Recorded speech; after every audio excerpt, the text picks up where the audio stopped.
everything's okay. You just come at that minute. Okay.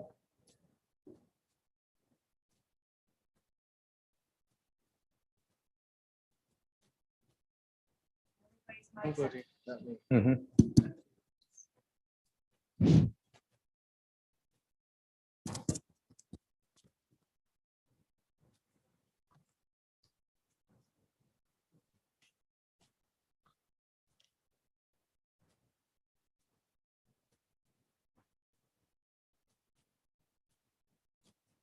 Sorry.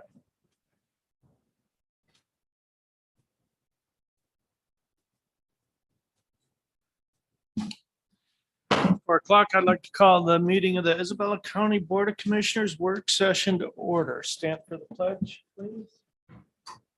Pledge allegiance to the flag of the United States of America, to the republic for which it stands, one nation, under God, indivisible, with liberty and justice for all. And Clerk Lux, a roll call, please. Commissioner Hutchinson, Here. Commissioner Marino, Here. Commissioner Jalzinski, Here. Swaney, Here. Commissioner Horton, Here. Commissioner Hope. Here. All present, Mr. Chairman. Thank you, Clerk Lux, and Commissioner Jalzinski did let us know he's in Canada fishing, so Wow. we hope he has good luck. Next up would be approval of agenda. We will have general public comment, and then under presentations and special reports, we have our MERS representative, Tony Reginovich, Isabella County Administrator Controller report. Under appointments to boards and commissions, we do have one resignation. And then we have committee reports, Finance and Administration Committee. Party of one, Finance Administration Committee tonight is all set, Mr. Chairman. Thank you, Vice Chairman Horton, and Criminal Justice and County Affairs Committee. The Criminal Justice and County Affairs Committee is all set, Mr. Chairman. And Human Resources and Public Works Committee. Human Resources and Public Works Committee is all set, Mr. Chairman. Very good. Brings us down to Intergovernmental Affairs. Commissioner Marino, do we have any intergovernmental affairs? Thank you. We have no administrator controller issues. Under unfinished business, we have several items. Excuse me, we have no unfinished business under new business. We have several items. We're going to decide what to do about our July 5th meeting. And then we have several letters of understanding between Isabella County Board of Commissioners and our represented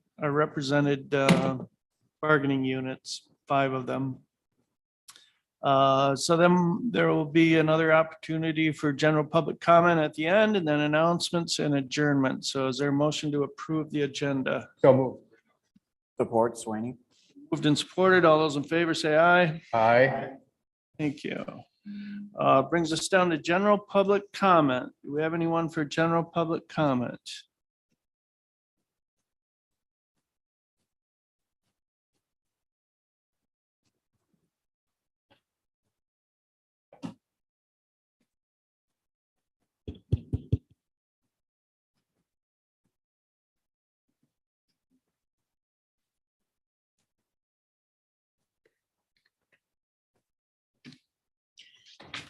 On behalf of the Isabella County employees, to show their appreciation, I would like to present the Board of Commissioners with this thank you note that they signed. Everybody didn't have an opportunity to sign it, so the majority of them, just the department had signed it on behalf of all their employees. But they wanted to show you that they really appreciate what you did, gave everybody the holiday. Nice. Good going, Steve. Thank you.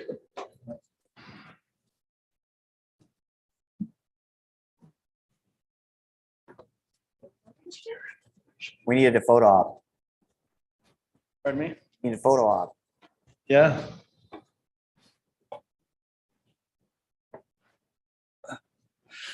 Okay, thank you, Karen. Anyone else for general public comment?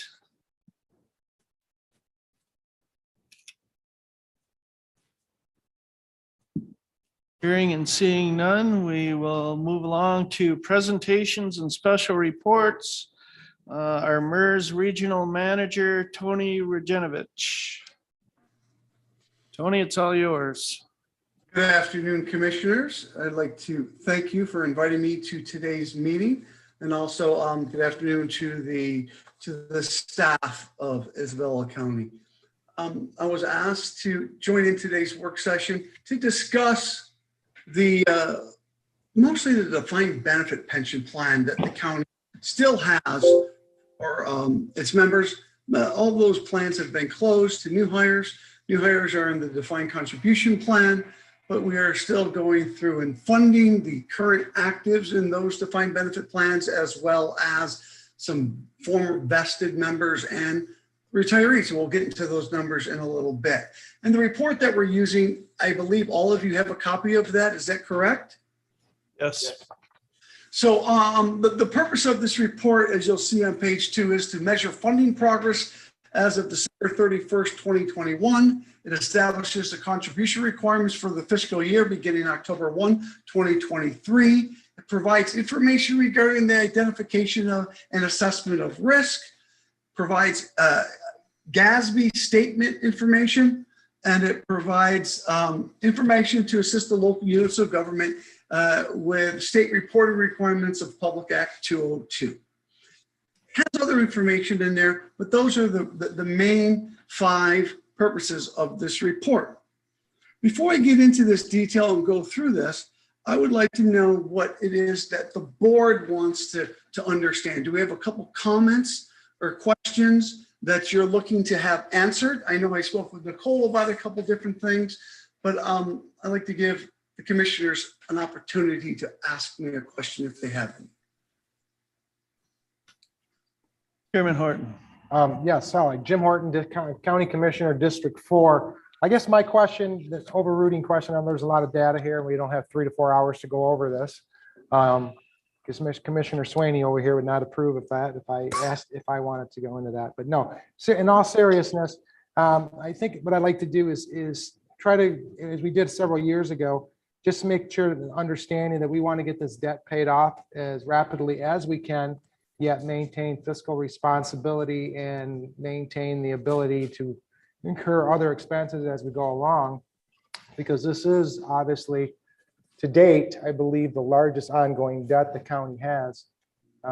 It will probably be surpassed, hopefully in the very near future. Not hopefully, I shouldn't say it like that, but it'll probably be passed in the very near future as not the largest county debt, but it is an ongoing debt, and I believe it's right around $20 million. So obviously, we have to address that, how to maintain our current pattern and make sure that we can attain a good working cash flow basis or a good working budget. Thank you. Thank you for that question. Other questions? Any other questions? Okay, I don't have any yet, so go ahead. All right, well, we will answer those. So the next page that I want to go to is page 6 of the report. And right here is the executive summary. And it basically explains what is the funded percentage of plan. And it's 75% funded. It went from 72 to 75%. So that's an improvement. And what that funded ratio is, it is a ratio of the liability or value of the pensions earned as of December 31st, 2021 to the value of the assets on hand for Isabella County to fund those retirements. And so you're 75% funded. Any questions with understanding funded position? That's a very important term.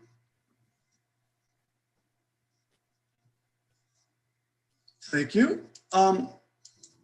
Next, I want to go to is page 11.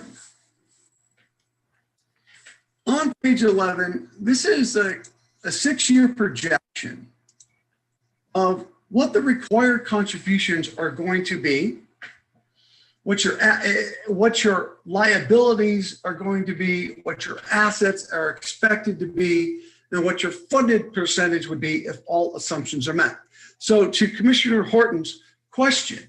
How soon will we pay it off? What is our progress going to look like? And what is our fiscal needs to fund this?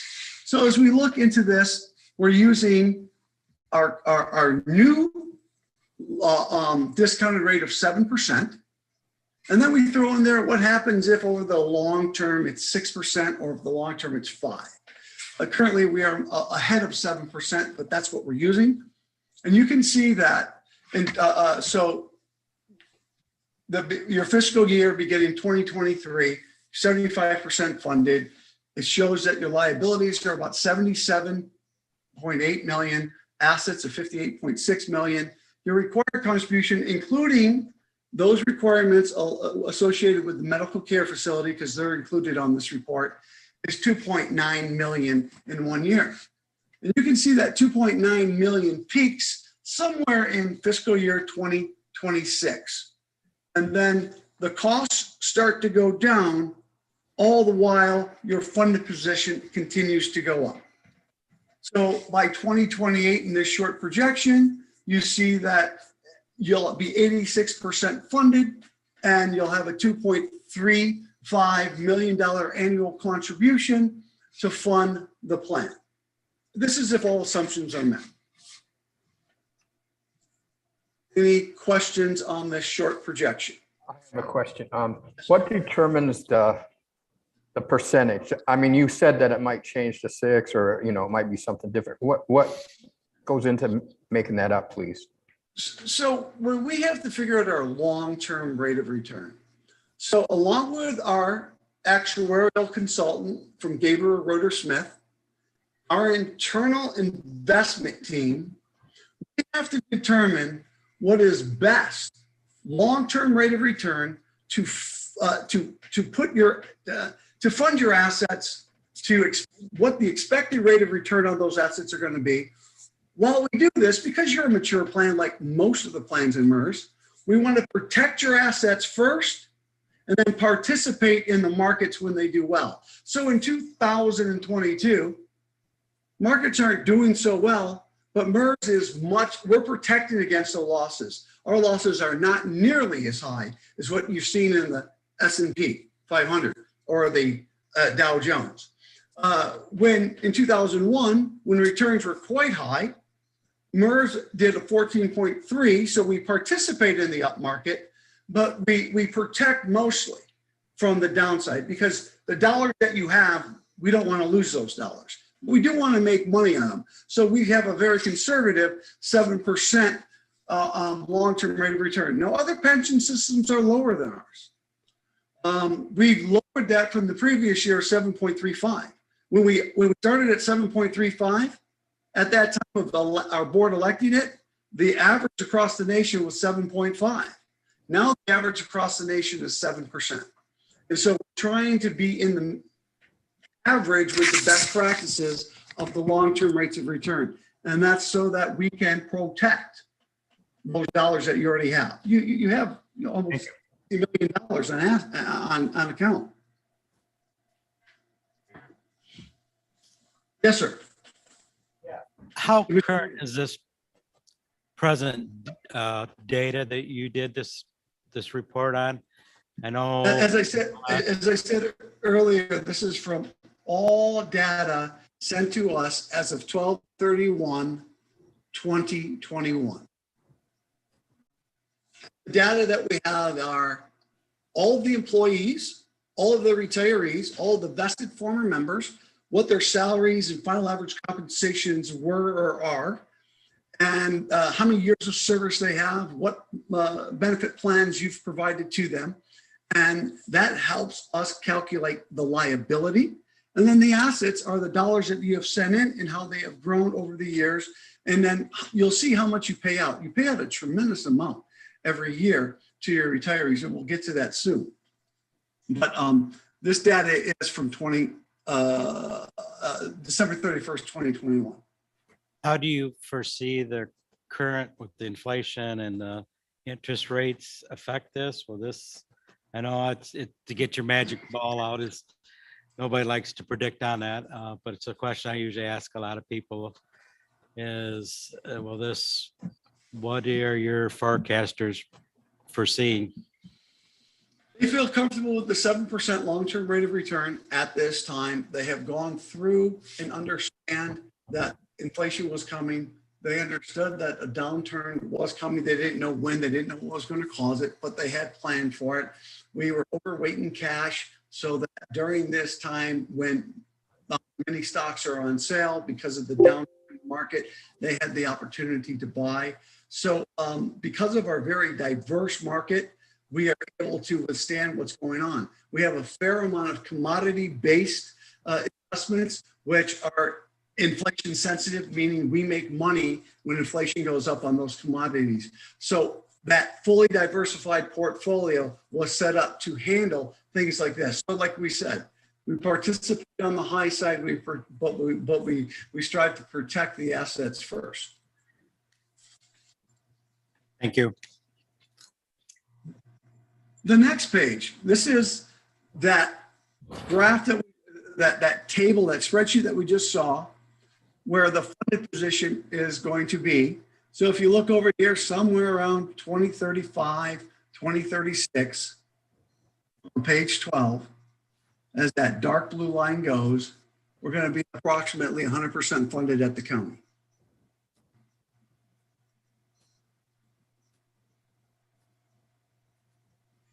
And then if you look at this, the graph below that, it shows you what your expected employer contributions are going to be. As I said, in that short 6-year projection, you see that they go up, then they start to go down, then they go up a little bit, then they start to go down again, and then they stay flat, and then they go down. And what that shows here is the closing of your defined benefit plans for your divisions at certain times. The county employees did it at 2 different periods where you closed plans. And then the third little dip in that was because the medical care facility closed at a different time from the county divisions, because the medical care facility is included in this as well. If all divisions were closed at one time, this line wouldn't have this step down as you see it. But the reason it's stepped like it is because the defined benefit divisions were closed at different times. Any questions?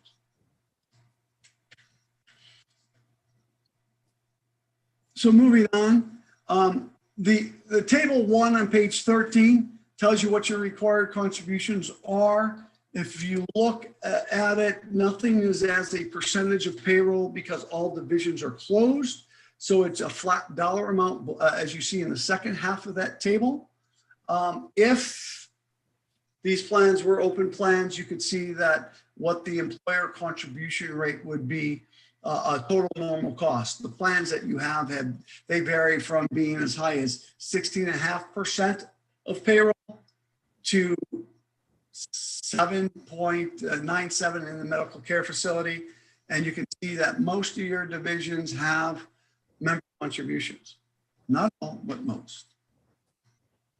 And they still do. What you can see here is that the required contributions are going to be annually. We're going to say it's going to be $2.9 million. And from that, you see the medical care facility is roughly going to pay about $16,000 plus a month for their portions. They have one division that has a small amount, and then they have another division that's overfunded, so they don't pay on that as well.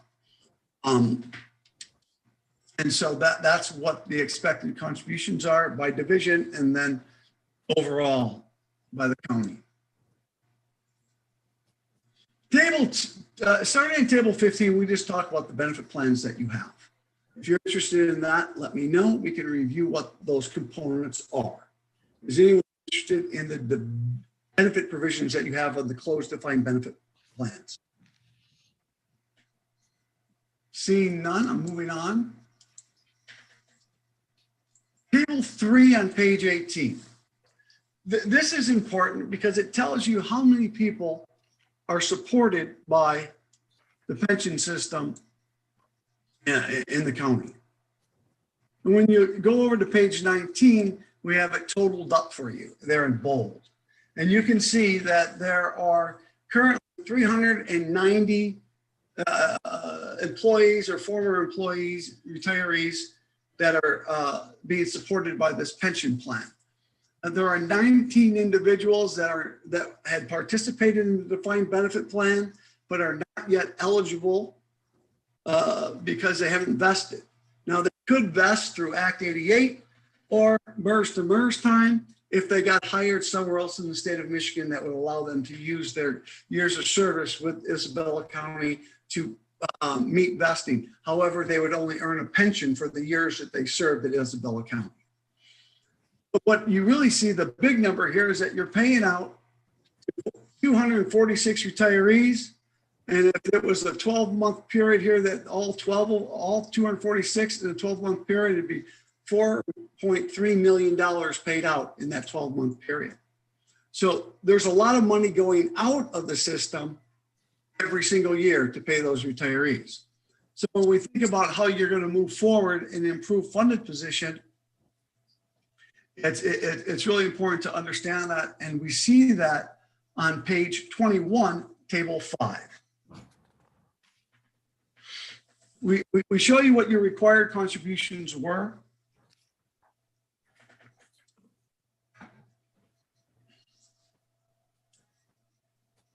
And if you look at it, it shows that under benefit payments, that's what was paid out in 2021.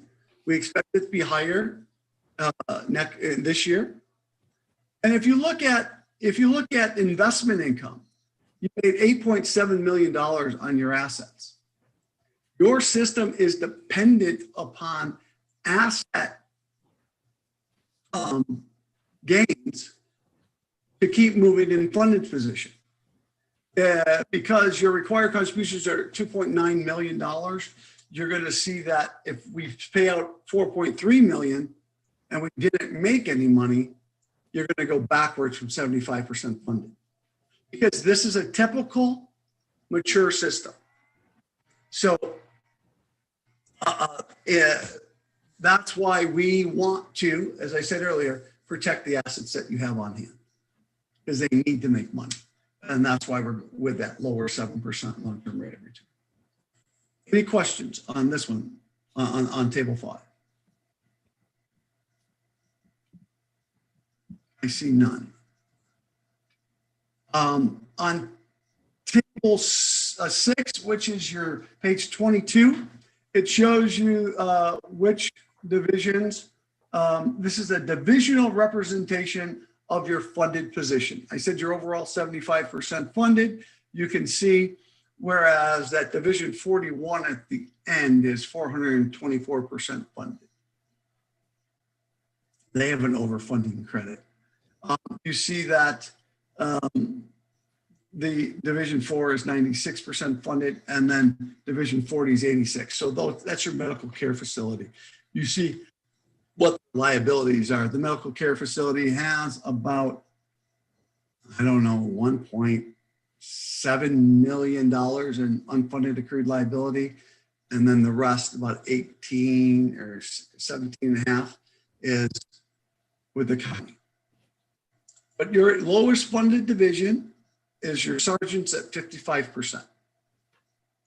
Your highest funded division, I believe, is your general at 75, or excuse me, your general other at 86. The whole idea about that is sometimes you can look and see why are some divisions more higher than others. It really depends on how we created those divisions in history. And we'd have to go back and really look at that to see why. Some may have gotten more benefit improvements than the other over time. And then we're going to amortize the additional cost of those. So table 7, this is an important one. It's a historical comparative schedule. And it's got the valuation date on the left-hand side on page 23. And it's the liability, the assets, the percent funded, and then what is the unfunded accrued liability.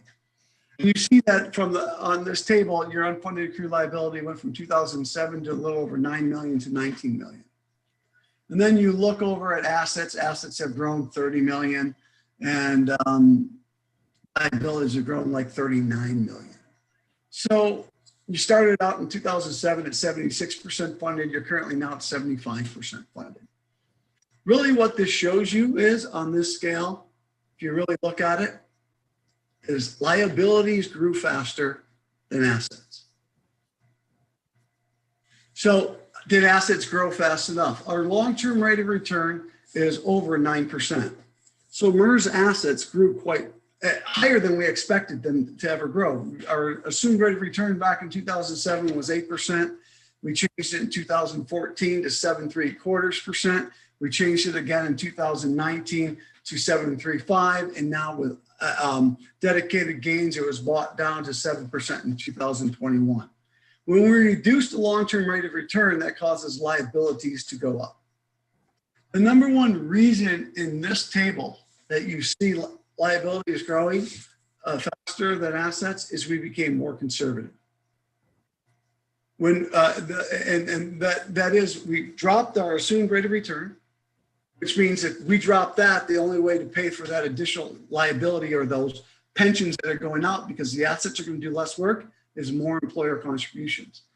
Secondly, we have done studies that show that everyone's living longer.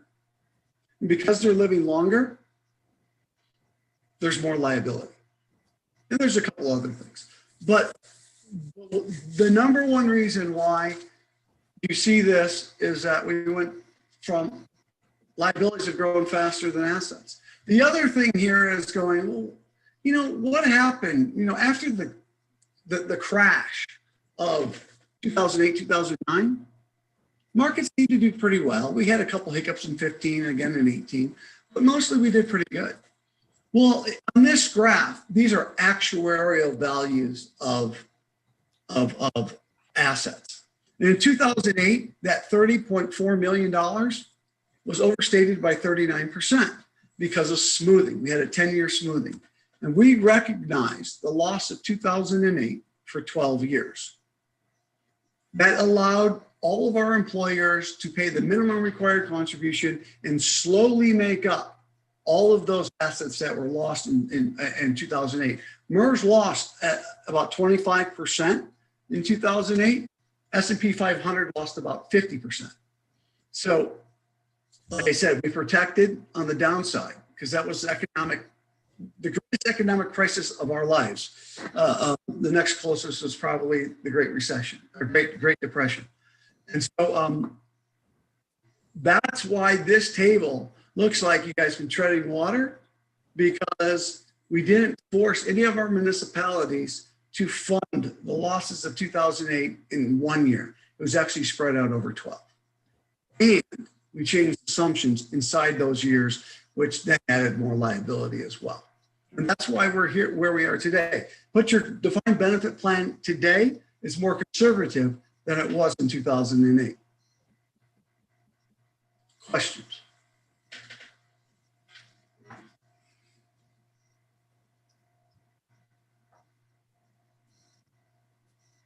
Nicole, did I cover all the things that we spoke about? So I was just gonna. I think so, Tony. I was just going to reference my notes and just I would remind the commission at your special meeting of May 18th, one of the things you wanted us to do is to hear from your MERS representative. So Tony is here today, obviously on Zoom, but he's available to us throughout the year too. So if you can't think of your questions this afternoon in the work session, just get them to me and I'll get them to Tony.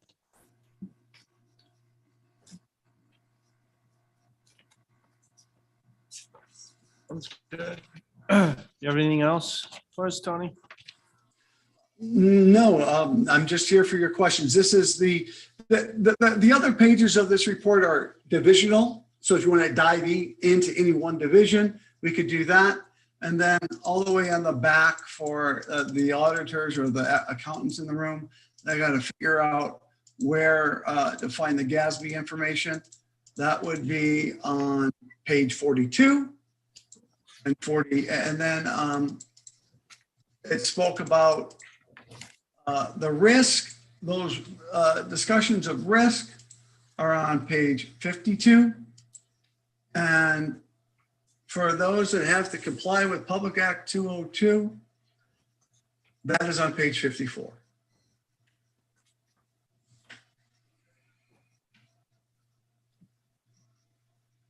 But with that, without any other questions, my presentation to you is complete and over. I have one question from Vice Chairman Horton. And this is also probably to piggyback on Commissioner Engler's question. You see in the news today where our economy is look like it's going. There's talk of recession and more. Currently, where do you see, I mean, I know we do a smoothing in an actuarial, like you said, we should not see as large of drops or as large as percentages as some because of the smoothing out factor. But do you anticipate seeing something like 2008? What's your take on where everything's headed? Do you think it's going to head into 2000? I mean, the numbers won't be the same, but the hit of it will be. What's your thoughts on that? If we don't think it's like 2008, right now we're halfway through the year. We're around that 10, 12% loss.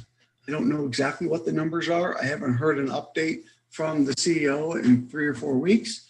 I know it's been volatile. I mean, today markets are up 3%. So where do we fall? When do we fall? When do we look at it? So we're right in that 10 to 12% loss market. One of the things that you can look at how we do this and how it will impact you is we talk about smoothing on page 9 and that impact. And it says like your smooth actuarial rate was 17.04%. So we have some excess gains from previous years. That's on page 9, the comments on smoothing. You'll be able to utilize and help offset some of these losses. If these losses are not recouped within the smoothing period, then that will cause deeper reductions in funded position and increases in required contributions until that comes around again. Long term, the 7% rate of return is one that is the average across the nation in funding these plans. And we're currently above it, and we believe that we'll continue to be able to maintain that. If that's not the case, if this market changes and it gets even harder to keep that return, then what we'd have to do is be fiscally responsible and reduce that down from 7%, so that we don't risk your dollars as aggressively in the market and protect them. That's just what would happen. Thank you, Chairman. Yep. Any other questions? Mr. Rajanovich, thank you. You're welcome. You guys have a good rest of the day and enjoy the rest of your meeting. You too, sir. Tony.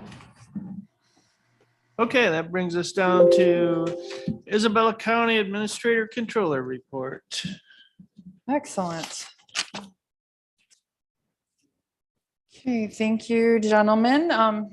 Thank you to Register of Deeds Karen Jackson for her public comment and for distributing that thank you card around to the employees.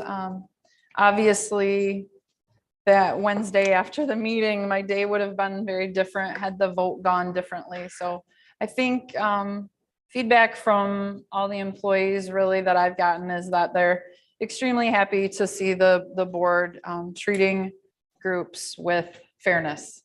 So I do echo that. Thank you. Thanks also came to us from the State Court Administrative Office, from the new Region 3 Regional Administrator, Nick Wood, who's just left our employment for that position.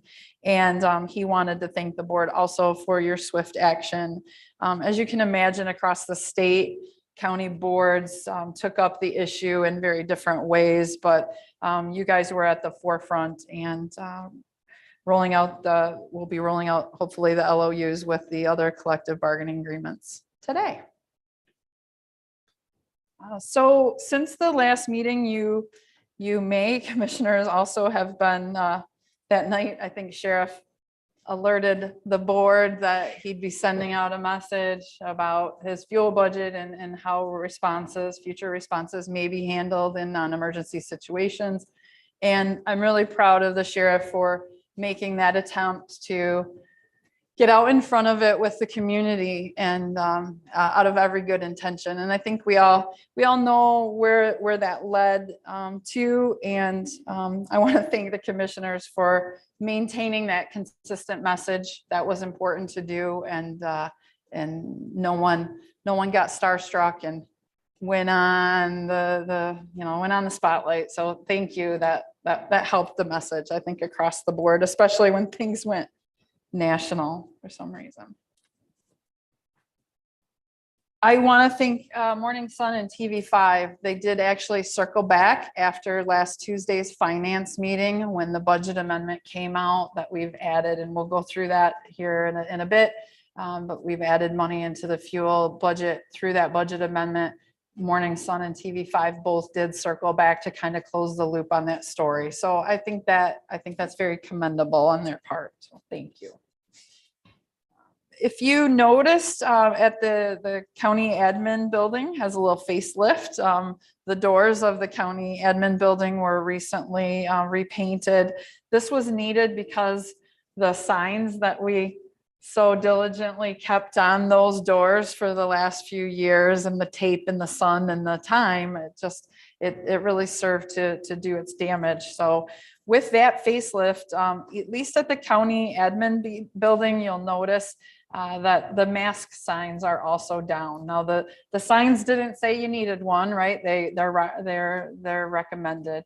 And a recent conversation with a resident made me aware of the perception of just having that mask symbol for people who don't read the signs, who just are visual and just look. That symbol tells them you need to wear a mask in the building, and the perception was just maybe not correct. And so at this point, those signs have been taken down from the county building. I was hoping we could do like just a smiley on a mask and mask friendly, but apparently that perception is still there. Some good news. I think you all were alerted on June 9th. We received the second tranche of our ARPA dollars, just over $6.7 million. And the opioid settlement money, I feel, is forthcoming. Most recently, we've had to share like banking information of where they can deposit those funds when they are released in the settlement.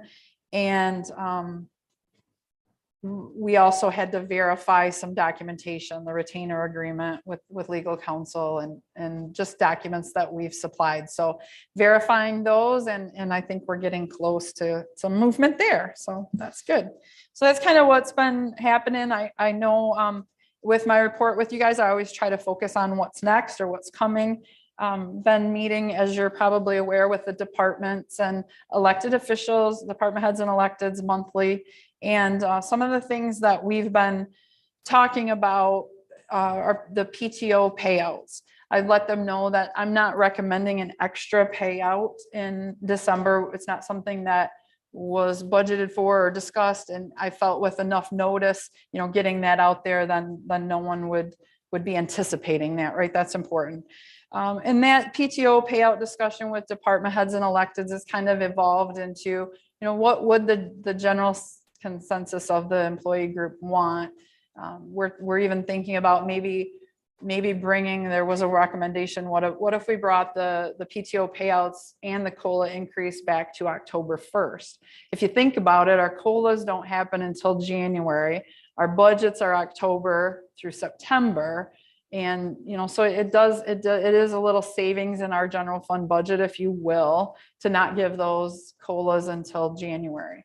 Payouts, they kind of happen, as long as you're sticking to policy, they happen here or there. You budget for them and they're kind of done. So that's just something that maybe Director Griffiths from 911 has told me he can help with a survey of employees through the new RAVE application. And so that may be what we do. So you may see some things coming forward to you, but it'll be important to me that it's a consensus of the employees, not just one department wanting for it or giving feedback. So another thing we talked about is maybe some changes to procurement policy. And that is in regards to the way it's written right now. Companies who provide us with specifications are not allowed to compete in the procurement. And before we go too far down any procurement that would involve someone who's done specifications for us, I would bring to you potentially a change to that procurement policy. Now, the reason that language is in our procurement policy, I've since learned, is the feds require it. If we are using federal dollars on a project, that's language that we have to have. So I'm working with legal to see what's the best course of action going forward, but I may be bringing another change, another revision to the procurement policy forward to you to consider. If you watched the Tuesday's finance, you saw the first draft of the fiscal 23 budget come out at a whopping $4.6 million deficit. That first number was a 4. Pretty shocking to me, but at this point, we've built in a lot more than we usually build in at the requested level. All the personnel requests for increases have already been built in. Capital requests have already been built in. So now we can start to whittle away at that, hopefully. Next draft is due to come out at the next finance, if you cancel your first July meeting, which would be July 12th. So coming up soon. I will say this MERS actuarial and the timing of it, it does look at all of calendar year 21. We received the report in June of 22, and it tells us the budget numbers we need for October 1, 23, which is really nice. MERS doesn't say, here's your valuation, and by the way, you have to start right away. So I think we already have these numbers built into the requested budget. So it's not like we're going to have to increase them because of the actuarial. Again, I think I had reported to you that we had a lot of personnel requests in the requested budget for 23, and that I had informed you I wanted to follow policy, which is when we get a reclassification request, it goes out to a third party. I reached out to the third party for wage study, for reclassification, for those wage classification systems. Reached out and had a meeting with them on Friday. Over the weekend, they looked at our wage study and are not willing to help us sort through it. That was my response too. So we are back to the drawing board with that. But there are other companies that do this as well, but it just gives me pause to think about the wage study process. I never thought that was something that I would want to touch in my career going forward, but we may be, you may see a recommendation from me to revisit that. Really great news. Murph feasibility study is kicking off next week. We've got the initial meeting. Murph advisory board members have been invited, and I believe Chairman Hope has been invited to attend those as well, and looking for lots of feedback from our partners on that. So we're kicking that off. Recently, I met with Steve Hall. We're looking at the lease with Central Michigan District Health Department. Steve, if you recall, is the health officer, our health officer there. And we started to talk about that lease. Actually expired in 2017. So out of the good graces of their heart, they've been paying us for rent on that facility.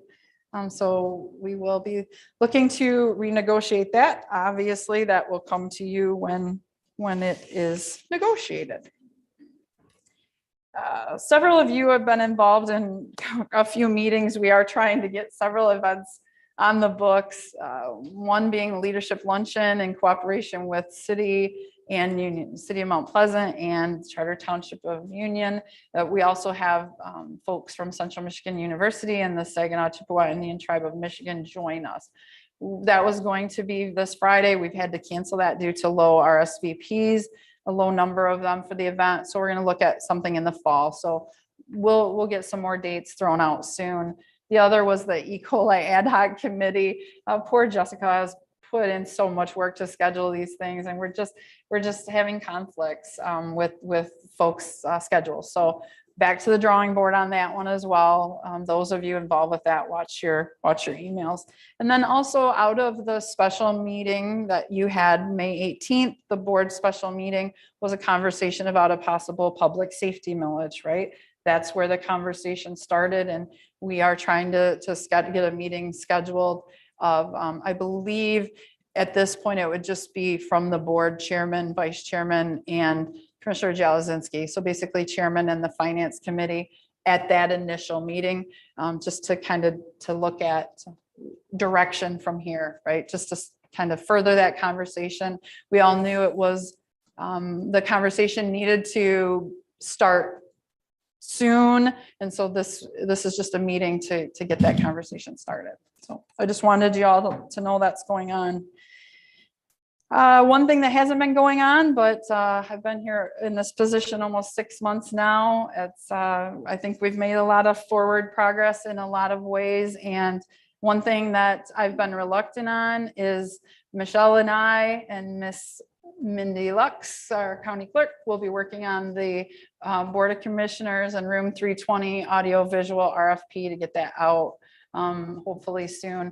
The phone system RFP for county building, courts, sheriff, and 911 had to take precedence in regards to Frontier basically not continuing coverage of 911 and the sheriff's department after a certain date. So we have to get a new phone system in for them so that they have continuity of some very important operations. So that concludes everything I had written down to remember to say. Are there any questions for me at this time? Questions for Nicole? I have one. So we're planning on putting new technology in 320, not the old boardroom, but in It would be for both. The RFP would be for both, to have audio visual upgrades in both the 225 Board of Commissioners chambers and upstairs in room 320. And to really tie those two rooms too, where 320 becomes overflow. So you remember the special use permit meetings for the wind farms with the hallways filled with people. This would give a more controlled venue for the overflow, where we could, if simulcast, I guess, if you will, right? The meeting and the public comment up in 320, you're up there waiting, and you can kind of see maybe when it's your turn to come downstairs and speak before the board, if that's how it was set up, or maybe they could do it from 320, if that's the druthers, but. My other question is on the classification requests. Are we obligated to go to a third party, or has that just been our practice to go to a third party with those? Great question. It's our policy. And so if we don't go, if we change our mind and don't want to go out to a third party, then I would suggest let's change the policy to so that we're following policy. We'll just revise that policy if that's not what the. Yeah, I'm not saying that's not a good idea. I just wondered. It's just current policy. Okay. That's all I have. Thank you. You're welcome. Thank you. Okay, and we'll keep moving along. Appointments to boards and commissions. Item A, Commissioner Horton, would you present that? Certainly. Consider accepting with regret the resignation of Joyce Hendricks from the Isabella County Human Rights Committee as an at-large representative effective immediately. Support Marino. Okay, it's been- Whoops, we're not doing that, right? Sorry. That's okay. No, we'll do the formal motion tonight, but then I'll just say that I've known Joyce for a number of years. She's a lovely person, as anyone that knows Joyce knows. So. Committee reports, Finance and Administration Committee. Thank you, Mr. Chair. We have only two items this afternoon. First up, consider ratifying and placing on file the June 3rd, 2020 invoice list in the amount of $265,799 $2,202.27. The June 10th, 2022 invoice list in the amount of $232,812.42. And the adjustment list dated June 16th, 2022. As always, commissioners received these by email. We had a chance to review these in committee. I don't think we had any questions in committee. And now we're here to review them today in the work session. Commissioners, any questions as to the two invoice lists? Okay, hearing and seeing none, those will move forward to this evening. Just some of the larger items on both. We'll start with the June 10th. Nothing really out of the ordinary, except for we did have a large tax sale surplus refund back to an item this, I believe, had to do with the Raffelli decision and the proper following of all the forms and the filings in the court system. So we're starting to see that roll in as of 2021. It became effective 2021. So in 2022, you're going to see probably quite a few of these. But people have to follow a pattern. They have to file by a certain date. The treasurer has to do their part, then it goes in front of the circuit court. So it's quite a bit of a process. So expect to see a few more of those down the road. And in regards to the other one, again, nothing really out of the ordinary. And that brings us to our adjustment list dated June 16th, 2022. The only thing I saw here was that looks like our credit card bill got adjusted. So instead of seeing it on the regular invoice, it looks like it just appeared on this one. And it looks like because we early paid, not had a prepay. So normally it looks like we normally see that on the regular list. This time, for whatever reason, it made it to the adjustment list, but it does get added on about $10,000. So that would have appeared in your main statement on the regular invoice list, but this time it just appears on the adjustment list. So that's one of the larger ones that we do see. So I just wanted to point that out to commissioners. Any other questions on that adjustment list? Okay, hearing and seeing none, that will move forward to this evening, which brings us to item number 2. Consider approving the budget amendment 2022-09 for fiscal year 2022 third quarter budget adjustments and authorize the board chair to sign the same. County Administrator Controller probably can speak best to this. She's probably in a very good position to do that. Again, we've seen some of these down the road. She spoke earlier in her Administrator Controller report. Probably the most noticeable one is the budget amendment for the fuel. Don't want to speak for all the commissioners, but I don't think I'm going out of line saying we fully support the sheriff. If he needs fuel, he'll get fuel. So we don't want anything lack of public safety and listening and hearing and talking to the sheriff. I'm sure all county commissioners got phone calls from their constituents or emails from their constituents.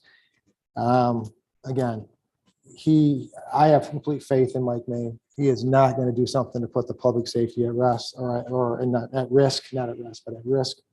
And again, I think it's the 15 seconds or so of whatever was brought to Isabella County is now passed. So, and that's pretty much all that. And I'll turn it over to Nicole and she can say what she wants to say on the budget amendment. All righty. Chairman, would you like me to walk through this like I did at finance or? Yeah, sure. Promise I will try to be quick. The good news here is that the budget amendment overall is a positive budget amendment. So basically that means we're bringing in more revenues than we're increasing the revenues more than we're increasing the expenses. Right. So that's good. So remember, we started out the fiscal year budgeting to use just over $300,000 in fund balance. We've already had a few budget amendments brought to you. And now with this one, it's about $79,000 to the good, if you will. So in our current fiscal 22 budget, we're just over $130,000 use of fund balance instead of the 310. So we're heading in the right direction. I would always start with revenues. They're at the top of your budget amendment. We, in the current year, brought in almost $113,000 of unbudgeted recreational marijuana distribution revenue. This is from the two, because we have two licensed facilities or had two licensed facilities at the time that the state doled this out. Because of the taxes that they've been able to bring in off of I believe it's a use tax on recreational marijuana, they divvy that up across the whole state, and then you get a per license amount. So that's the big news here. That's the big benefit. Tax roll processing, we've upped the Revenue, $2,000, because down below in the expenses, we've also increased the expenses by 2,000. Remember, that's something we do for the townships and then get reimbursed for. We just under budgeted it.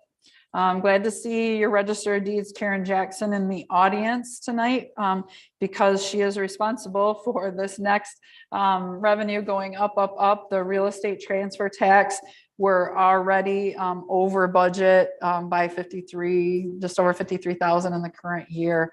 So thank your Register of Deeds. She's been awfully busy.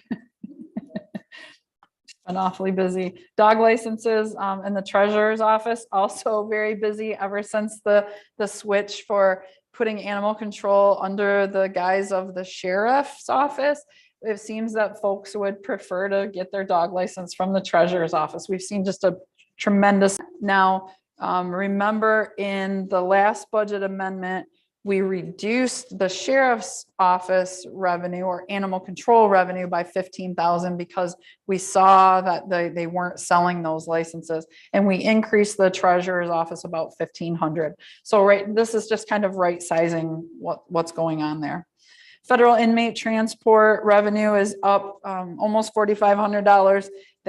They're just transporting more than they thought. So per the U.S. Marshals contract, we're getting more revenue than we thought. It's a great thing. The CVSF stands for County Veteran Service Fund grant revenue.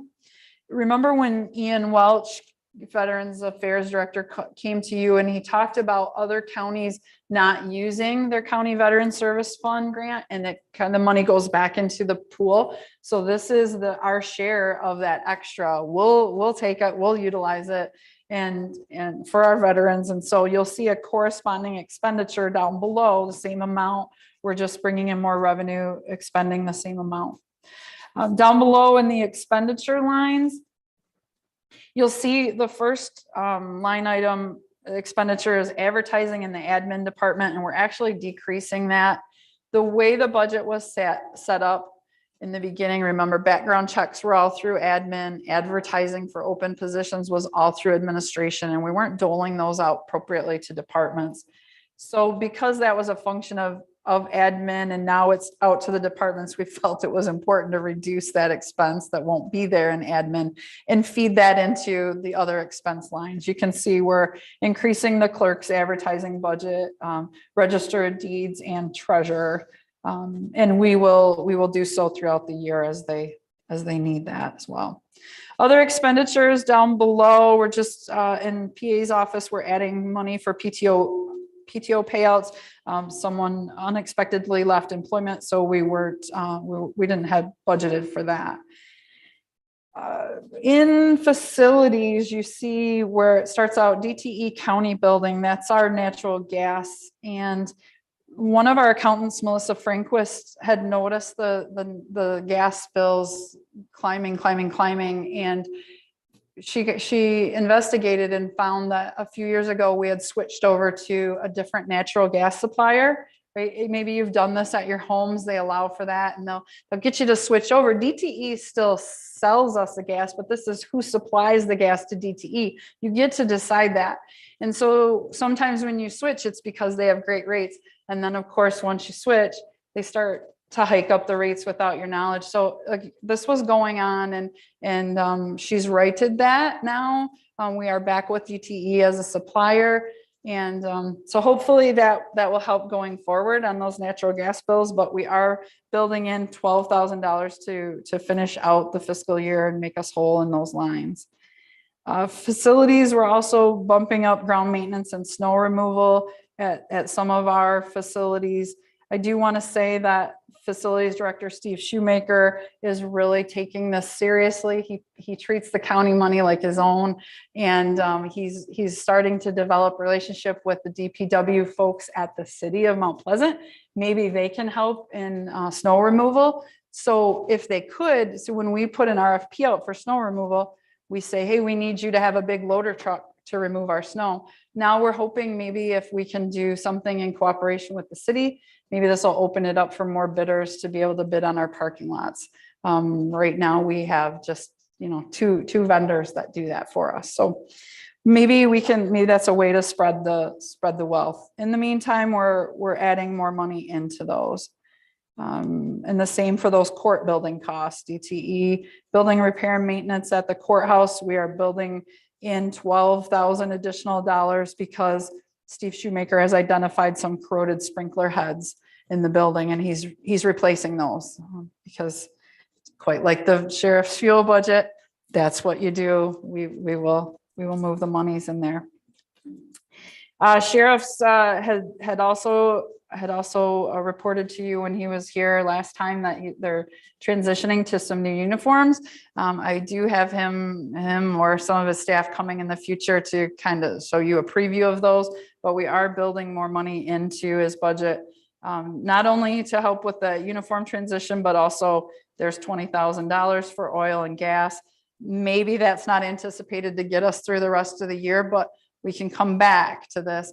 I know Sheriff had been most familiar with at the end of the year doing a big budget amendment. I told him we're bringing those now throughout the year. So we didn't necessarily build in everything he's going to need for the rest of the year. We might come back on that one, but you've made it very clear that we can. Also, some monies in vehicle repairs and maintenance. I do want to thank Under Sheriff Burns for really trying to keep these costs down. We had some warranty some failures and some fairly new vehicle that maybe or maybe not could be warranted, but I know that Under Sheriff Burns did a lot of legwork in that regard to get that bill down as much as he could, and we thank you for that. Education and seminars for sheriff and for corrections. Those staff changes, when they happen and we need to train new folks, that's part of where that comes from. Oh, I'm trying to think of, there's some small stuff here, $500 for animal control cell phone. A bigger one is $8,000 we're adding into the consumer's electric line out at animal control, and looking to install some of those lock boxes on thermostats so that when we set the temperature, it can't be adjusted. Public health, contagious diseases. This is a funny one. The county's just on the hook for certain ailments, if you will, that present at the health department. And that's a tough one to budget for. So we're just building in $3,000 more there, thinking that'll get us through the end of the year. The next line item is medical examiner travel time or travel mileage, basically. Remember, there's a flat fee anytime the MMR transports to the morgue for us. And then there's also a per mile fee. So the transport fee is doing fine budget wise, but the per mile, it's not a fuel thing. It's just, you can't determine what corners of the county folks are going to pass in and need a ride to the morgue. So we are building that up by about $5,000. And then to round it out is the County Veteran Service Fund grant expenditures that we already talked about.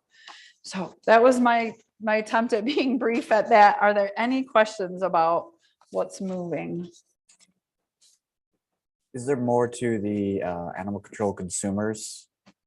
I mean, lock boxes for 8,000. I mean, are these lock boxes that keep out bullets? Have you ever seen a thermostat with like a? And they have a lock on them. Yes, exactly. Yes. I bought them at Home Depot for $8. Yes. So the money building in is to pay consumers because those bills are going so. Oh, okay. Because They thought it's for consumers' energy, yes. not for the lock boxes. Correct. Okay. Thank you for clarifying that. Yes. With the staff change, we don't have any county staff in that facility. It's our facility. Right. We pay those bills, but we no longer have any county staff there. So that might be one operational thing we could do in our facility. Mm-hmm. Thank you. Thank you. You may not be able to answer that. I didn't notice that in committee. With the federal inmate transport, we show an increase in the revenue of $4,300. So I'm assuming then that we're taking, every time we transport them, we're taking extra prisoners because we're not making special runs because there's no corresponding decrease in the revenue, no corresponding expense on that. So adding more people to the bus, not to the bus, but to the transport vehicle, is that That's what I'm reading here anyways. Yes, I think, maybe fuel could be impacted by that. Right? But staffing wouldn't be necessarily, and you're not gonna bring anyone on overtime to transport, or maybe you would, do you know? So I guess Sheriff? what I'm saying is they're not making any extra special trips to generate that revenue. Because if you're taking, say, if you normally take we'll say 5 prisoners, 1 per vehicle or whatever. Now you're taking 8, you're showing an increase, and I'm throwing out numbers. that don't make sense. But are you absorbing more revenue, like taking time off for deputies, things like that, taking more trips, costing more gas? Yes, you're showing an increase in the revenue, but is there a corresponding expenditure that's going out? I think there could be, but I think it's probably hidden in that fuel budget if there is, right? And then that's really hard to separate out right now with the cost of fuel. And what's that's something going we on should have there. discussed in committee, and I apologize. No, It's not you're that- fine. it's not that You're- big a you're- deal. So, you're okay, fine. thank you. I hope I've answered your question. Close enough. Yes, okay. Sheriff, I'm sure could do a better Yeah. job than I. Yeah. Any other commissioners have anything for Ms. Frost? All right, hearing and seeing none, that will move forward to this evening. And with that, Mr. Chairman, that completes the work this afternoon of the Finance and Administration Committee. Thank you, Vice Chairman Horton. And that brings us to Criminal Justice and County Affairs Committee. Okay, first up is consider approving the board chair to sign the co-file government proposal for imaging preservation of the Register of Deeds, current hardbound track index books, and the implementation of the quick link light access solution for Isabella County Historical Land Records, and authorize the board chair to sign budget amendment 2022-08. As you might well aware, we have registered here, or deeds Karen Jackson here with us. The books are index books are in terrible shape. And this will be funded through the automation fund. So it's not going to increase any of our budget items, but if you've ever been down and looked at some of these books, they're pretty fragile, and once they're lost, they're lost. So would you explain a little bit of the procedure? Betty Wright, she is my chief deputy, and so she's my right-hand man out front in the office. And so she kind of oversees these projects. In the beginning, we were just looking for a way, whatever way that's the cheapest, that's going to be the most helpful in the long run, in order to get all of the additional information that we have in our office out there for the public to view. We were indexing things on our own, and we have been, and we continue to do that daily. Do some of this back indexing. We're now into 1918. But as we were discussing, with our revenues ramping up, we have been busier, and that leaves us less time. Also, we had a part-time position that's been open since last September. And so with less staff, it makes it harder for us to get everything we have to have done and still continue to work on that project. We are still working on it, but it's slowed down. Kind of looking at the long run, we have had a couple of different options. We could have put the mortgage books out there, just the mortgage, because we do have all the documents before. Like the deeds, those type of books are all the way back. Our problem is the mortgage books, there are rows and rows and rows of them. Because they're all handwritten, it takes a lot more. I went and looked through everything, talked to our sales staff. With our computer company, we kind of determined that the best way to go would be to put the old track books on there. We had 2 reasons for doing that. One is because back however long ago, they decided to laminate those books, which sounded really great. They thought they were protecting them. Unfortunately, that destroys them. And so we kind of are in a limited time period where we can actually glean that information off of those books and essentially kind of reproduce those. So this project would do that. It would also have all of that information from the mortgage books in a more compiled manner.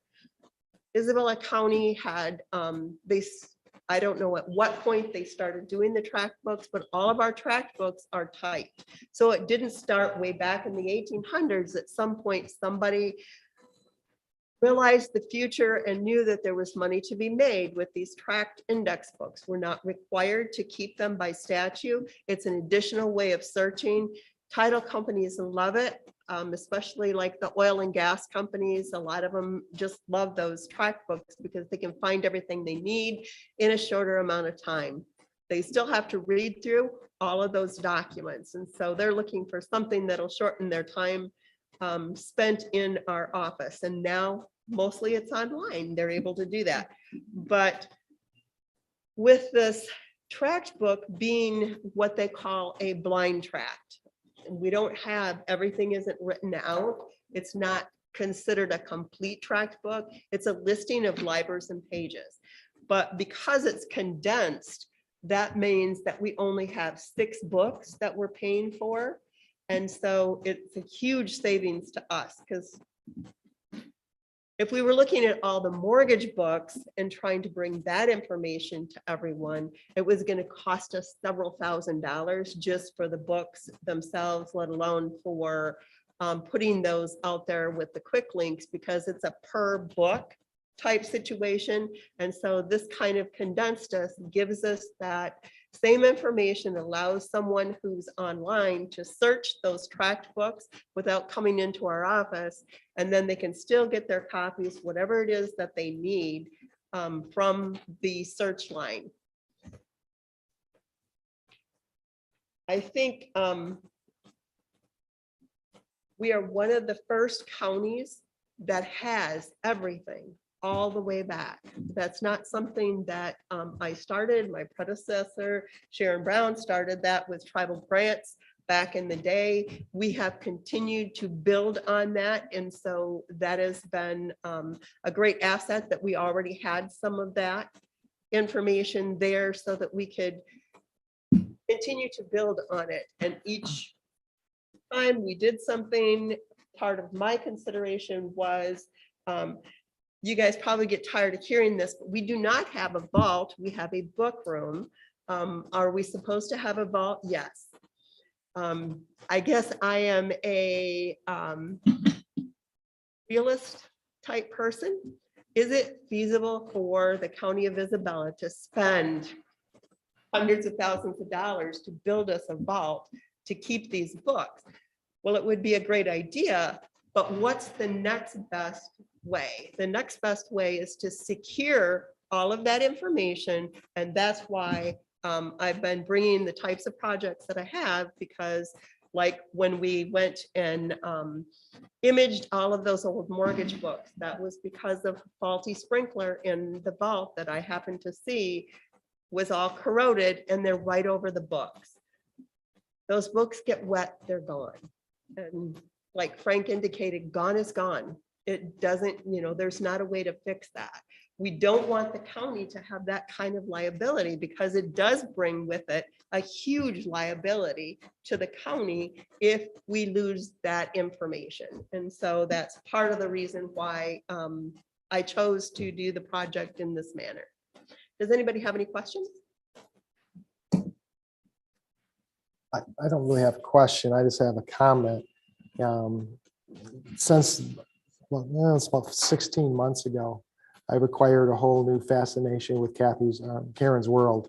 What they do is just amazing. I don't know how they can do it. I mean, even with technology today, she made light of the deeds. The deeds are just one faction. You get a mortgage and someone turns in a mortgage, usually they're 13 pages minimum, sometimes multiple pages. You got liens, you've got, and if you ever get a chance, just look up your own property sometime and take a look at, you can see the history of your own property. If you ever took a mortgage, you ever had to do a discharge on a mortgage, all that's all filed. And I know computer systems, I couldn't imagine what it was like in the day when it wasn't for computers and the indexing that you have to do. And it's just mind blowing. It truly is. And it's all online. Some people, I tell my clients all the time, don't worry about finding your deed. I'll go online, I'll find your deed. Don't worry, it'll be there, and it always is. They do a fantastic job. So again, that's just a a comment and a compliment. So thank you for the hard work that you and your staff do. Okay, is there any more questions? Seeing none, we'll move this forward to tonight's business session. Thanks, Karen. At item number 2, consider approving the Information Sharing Access Agreement, ISAA, between the Department of Homeland Security, Federal Emergency Management Agency, DHS, FEMA, and Isabella County for the purpose of updating Isabella County Hazard Mitigation Plan. Authorized board chair to sign the same. Director Griffith? Good afternoon, Commissioners. Thank you. This is a memorandum of understanding, again, between DHS, FEMA, and Isabella County. We're updating our hazard mitigation grant, or updating our plan, which will give us access to grant money. As a part of that process, this will allow us access to the National Flood Insurance Program's data for the next 3 years. It'll be integrated into our plan, which will hopefully allow us to find other opportunities for grant to improve and reduce our hazards and mitigate them in the county. It's a no-cost memorandum. It's been reviewed by legal counsel, and it's just part of the process that we're going through with our current contractor that's updating our plan for us. Are there any questions for the director? We saw this maybe 3 years ago, or 5 years, every 5 years. Yep. Thank you. Well, seeing no questions, we'll move this forward to tonight's session. Thank you. All right, item number 3, consider approving grant agreement regarding animal welfare fund between Michigan Department of Agriculture and Rural Development and Isabella County Animal Control in the amount of $5,237, and authorize the board to sign the same. And this is just approval of grant money for our animal control for tonight. Are there any questions on that? No, seeing none, we'll move that forward to tonight. Okay, and last up, we have consider approving the Terry L. Turnwald Trust Farmland Agreement application. And instruct the Isabella County Clerk to forward the approved application to the MDA Farmland and Open Space Program. If we've seen these before, the board's always supported the Farmland Preservation 116 Act, and we looked at the application and everything seems to be in order. So is there any questions? Seeing none, we'll move this forward to tonight's business session. And Mr. Chairman, that completes the work of the Criminal Justice. Thank you, gentlemen. That brings us to Human Resources and Public Works Committee. Thank you, Mr. Chairman. Our first item is consider approving the board chairperson or designee to sign both the completed Region 7 Area Agency on Aging AAA request for proposal RFP application and letter of support on behalf of the Isabella County Commission on Aging for funding for fiscal year 2023, October 1st, 2022 to September 30th, 2023, prior to the June 27th, 2022 deadline. We have our director here, Jennifer Crawford, to give us background on this. Thank you, Jennifer. Sure, absolutely. Thank you. So as in the recent years, we're just making the same request this year. We always have a very tight turnaround once our application information is released to us to get the big grant application completed for our Region 7 Area Agency on Aging. And this funding does support both our in-home and nutrition programs in the amount of just under $240,000. So it's a very substantial amount of money. And so we've been plugging away at this application, and if approved, hope by the end of tonight, I will have Chairman Hope sign it. So we'll be ready to go. So this is every year? It is. We do have to complete this every year. And this year, fiscal year 23 will be our 50th year with Area Agency for funding for Commission on Aging. Yeah. Oh, Anybody have any more questions or comments?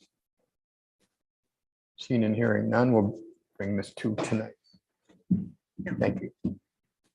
Okay, second item, consider approving the contract extension between Central Michigan University and the Isabella County material recovery facility for recycling services effective July 1st, 2022 until June 30th, 2023, and authorize the board chair to sign the same. Okay, Good evening, Commissioners. As you can see, this is a one-year extension of the CMU contract, which that original contract was in 2017. A three-year contract that with, there was 2 years in there that there could be just a ongoing auto renewal situation. I sat down with CMU and renegotiated for a one-year contract, taking into consideration the situation with CMU's reduced enrollment. We were able to come up with a 9% increase, not technically where I'd really like to be, because of the fact that we have increased it 9%, yes, but we went from $20.60 on the tipping fee to $22.45. It's actually very minimal amount of money. Can we, all the talk and conversation of fuel expenses is it's nowhere close where we should be as far as the price that we should be at with trip charge. But all things considered with the reduced enrollment and everything like that, that's kind of where we found a point that everybody could work with at 9% increase. As you can see, there is the financial impact is that it is definitely a positive for us. It's $3,854 estimated is what that increase would be through the course of the year on an increase off of all of that. We've run the contract through legal as far as their brief to make sure that they had no issues with that contract. So that has been approved by the county's legal service. And my recommendation at tonight's meeting is that we move forward with a one-year extension of that contract and authorize the board chair to sign the same. this is another program that as commissioners and as the city, and as CMU, all of us trying to work together. And, just a good thing.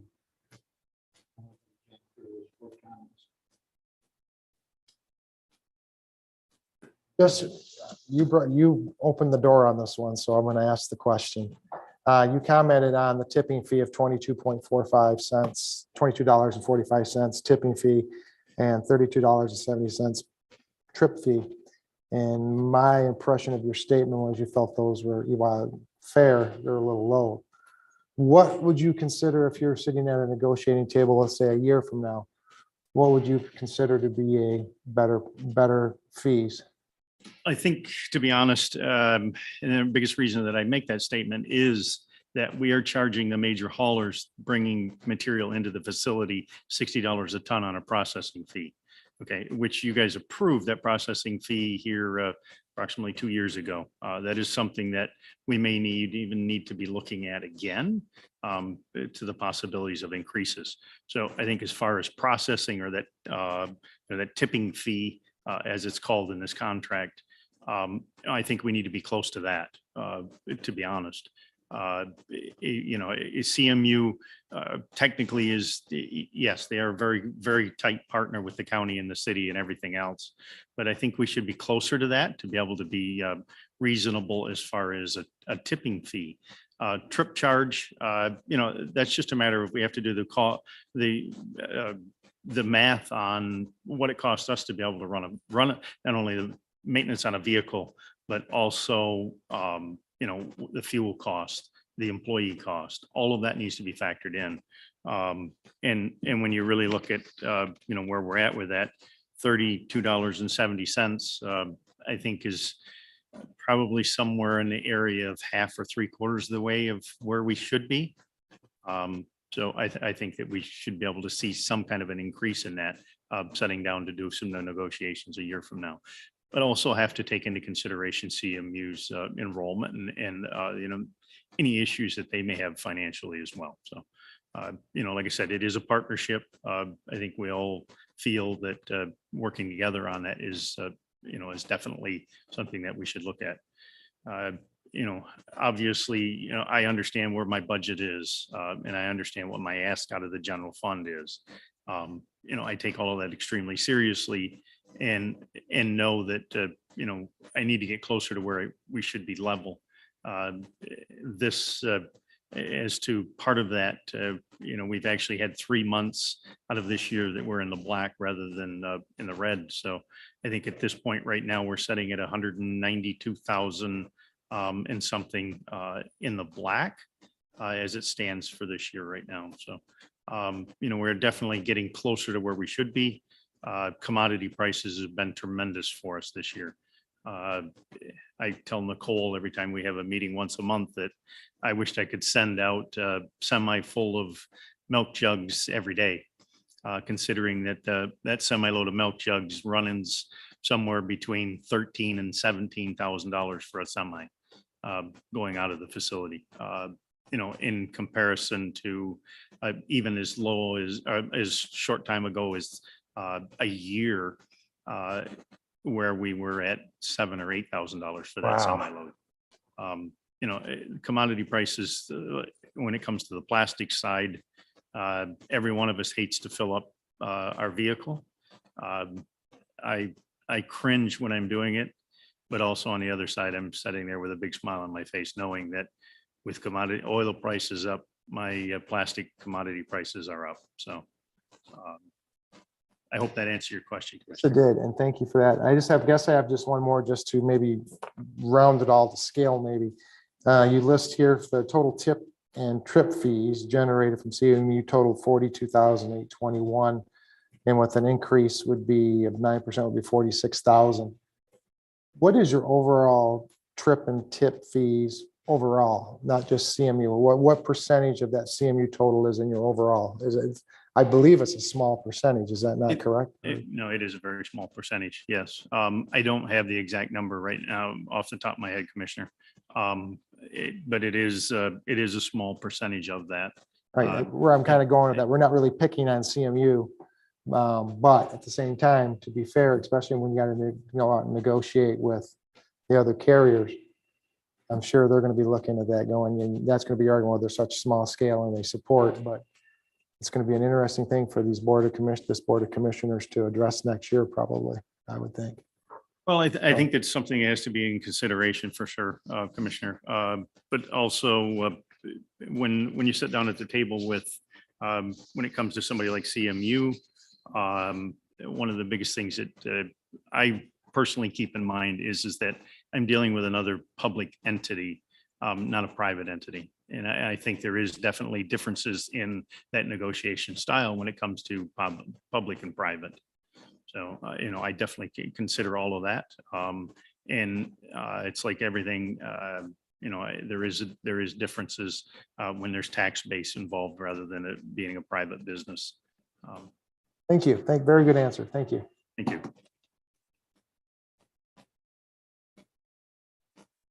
And we'll move that forward to tonight's meeting. Thanks, Jake. That concludes the work of the Human Resources and Public Works Committee. Mr. Chair. Thanks, gentlemen. So we have no intergovernmental affairs, no administrator controller issues, no unfinished business. We do have quite a bit of new business, and we've asked Commissioner Sweeney if he would present those items under new business. We're going to pick on Steve Sweeney tonight. All right. Item A, consider canceling the July 5th, 2022 Isabella County Board of Commissioners work session and regular meeting. Okay, so generally, July 4th falls on the weekend or so, and then our Tuesday meeting is shortly after that. A lot of people like to go out of town, so we think since I've been on this board, I think we've canceled every one. Yeah. So. Yep, and along with that, we'll go the next, normally would be our next committee meetings. So they'll be pushed off too. They'll be pushed off and not pushed off, that's canceled or until the 12th, I believe, will be the next Tuesday that we'll be starting those up again. So, so we won't have next 28th, we won't have any administrative or our meetings as normally scheduled. And we certainly can't forget that most of our county employees will probably want to take a 4th of July vacation too, instead of working for the committee. But I know that they would do what they have to do. But all right, are there any questions? No? All right, we'll move that forward to tonight. Item B, consider approving the letter of understanding between the Isabella County Board of Commissioners and the Police Officers Association of Michigan Dispatch Supervisors Unit, adding Juneteenth, June 19th as a paid holiday effective June 1st, 2022, and authorize the board chair to sign the same. Should I just go ahead and read? These are all just going to be our union agreements. So I'll go ahead and read each one. Because I feel we could probably discuss them all at the same time. All right, item C, consider approving the letter of understanding between Isabella County Board of Commissioners and the Police Officers Association Dispatchers Unit, adding Juneteenth, June 19th as a paid holiday effective June 1st, 2022, and authorize the board chair to sign the same. Item D, consider approving the letter of understanding between the Isabella County Board of Commissioners and the Sheriff of Isabella County and the Police Officers Association of Michigan Deputies Unit, adding Juneteenth, June 19th as a paid holiday effective June 1st, 2022, and authorize the board chair to sign the same. Item E, consider approving the letter of understanding between the Isabella County Board of Commissioners and the Sheriff of Isabella County and the Police Officers Association of Michigan Corrections Unit, adding Juneteenth, June 19th as a paid holiday effective June 1st, 2022, and authorize the board chair to sign the same. Item F, consider approving the letter of understanding between Isabella County Board of Commissioners and the Sheriff of Isabella County and the Commanders Officers Association of Michigan Command Unit, adding Juneteenth, June 19th as a paid holiday effective June 1st, 2022, and authorize board chair to sign the same. Thank you, Commissioner. So 5 agreements with all of our bargaining units. And the idea there is that those unions have the sole authority to negotiate benefits for their members. So for us to give them any kind of benefit, that has to be negotiated with the union. Any questions on those? And they agreed to take the day. It's a tough They haven't negotiation. signed yet, but Well, we think they're gonna oh, we agree. haven't presented these yet. Okay, I assume they've seen it. I would say traditionally chairman signs last, so you, even if you do approve these tonight, you won't necessarily be signing them tonight. We'll wait and make sure that all of the collective bargaining groups have agreed to the same language, present signed letters, if any of them would change the wording, then we would bring it back to you for approval again. Do we need to have any wording to where, I know the county court, they had a wording that said that if the holiday fell on a Saturday or Sunday, that it would be observed on the Friday or Monday. Do we need to add any wording like that? I don't believe we do, that we do need to add that because the non-rep personnel policy spells out if a holiday should happen to fall on a Saturday or Sunday, it dictates how that will go, as does the collective bargaining agreements with the other unions. That would dictate how the holiday would actually be observed. In those other instances, it's actually worked, right? For a lot of the employees. Just as a point of clarification, this is only can you say it? This letter of understanding is only for this year. So it only affects, correct?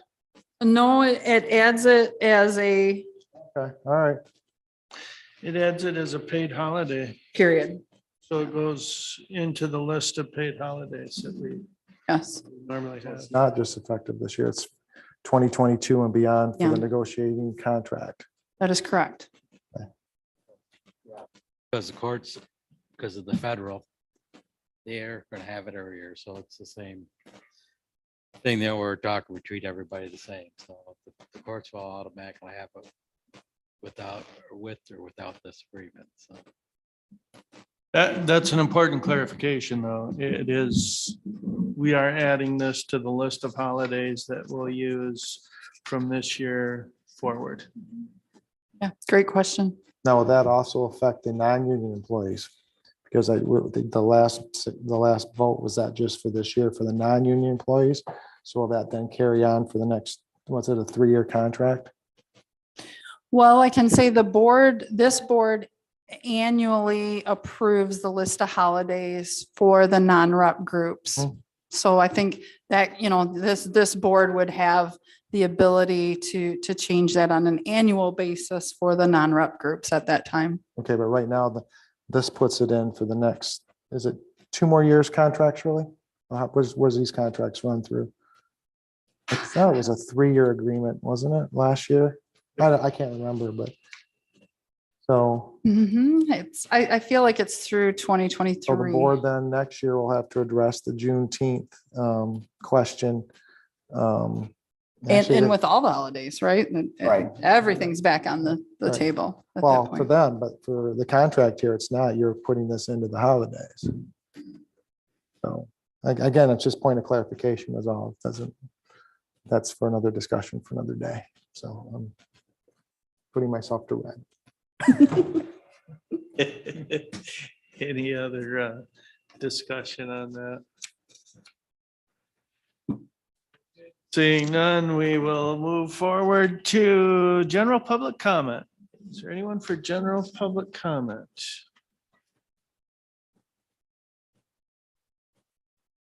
And seeing no one and no one online, we can move on to announcements. Commissioners, have any announcements? Wrangler, is the tires drop off this Saturday? Yeah, I believe it is. Okay. Fairground, yes. Tire drop off, I do believe is this. Yeah, it would be this Saturday. At the fairgrounds up till noon. When the trucks are full, it'll be done, so it might not last until noon, so get there early, so. I got 4. Charge you. And That's it, but it is a free pickup, so. free for everyone except Commissioner Swaney, correct? Okay. Okay, thank you. All right, any other announcements? Okay, hearing none, is there a motion to adjourn? Support Sweeney. Moved and supported, all those in favor, say aye. Aye. Aye. We're adjourned 5:37.